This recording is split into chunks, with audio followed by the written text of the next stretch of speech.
I think attempts to use the horrific murder of Joe Cox to drum up support against Brexit, as the leader of the Labour Party attempted to do, is actually quite reprehensible. She seemed to be an incredibly decent human being whose values actually would be well remembered for her role in terms of refugees, from what I have read. And I think against that backdrop and extending sympathy to her family and friends, we do have to mark the fact that the 65 million displaced persons figure has been reached on a global scale, and it is an indictment of Western society in particular, of the European Union, who has stood four square behind US imperialism in intervening in the Middle East in particular. And I find it somewhat ironic that there are people organising protests against the visit of Donald Trump, reprehensible and all as he is, but nonetheless an individual who's never been elected to office in the United States or here, and yet allow the visit of Joe Biden, the associate of a war criminal, to come into this country without batting an eyelid. Minister, I'd like to put to you, what are we saying when we go into EU meetings in relation to matters of refugees? Points have been made about the deplorable Turkey agreement and the scandalous role that Turkey has played in terms of human rights, building a wall along its southern borders, making it increasingly difficult for Syrians to seek safety. We hear from Turkish diplomats, oh no, that's to stop extremists coming in here.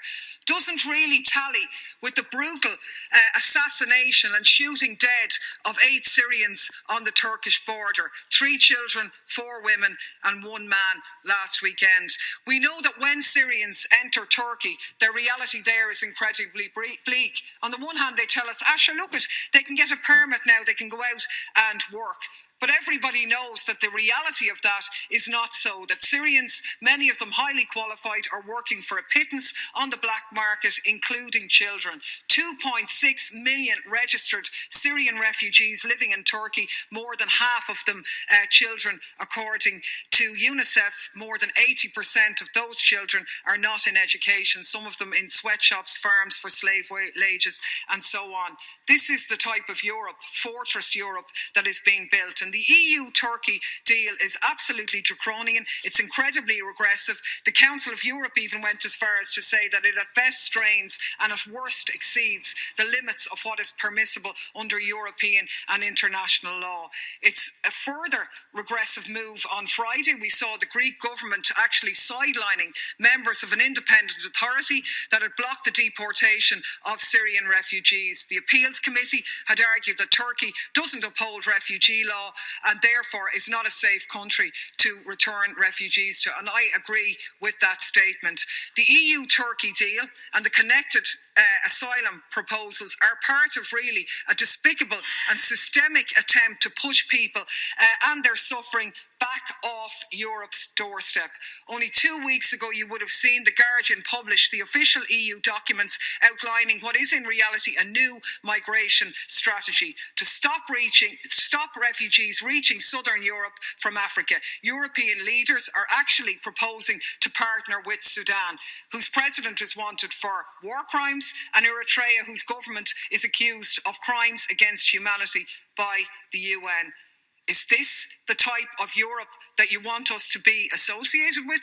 Not only that, and it is a replacement for Gaddafi's camps that used to operate previously for the EU, but on top of that, we had the May EU proposals to deal with the perceived refugee crisis, which is actually a European crisis for refugees. And this is about clamping down on the free movement of people, no matter what affront to international and human rights laws. Some of the most regressive proposals centre around amendments to the Dublin regulation. To give effect to new proposals, new EU members would be obliged to exhaust all avenues to kick asylum applications back to the so-called safe third countries or the first countries of asylum. Is the Minister seriously suggesting that Sudan and Eritrea are going to suddenly be designated as safe countries despite clear evidence to the contrary? It's absolutely against all best international human rights law, and in fact it is accurate, as other deputies have said, is that we are outsourcing, if you like, our migration control and setting a really poor example.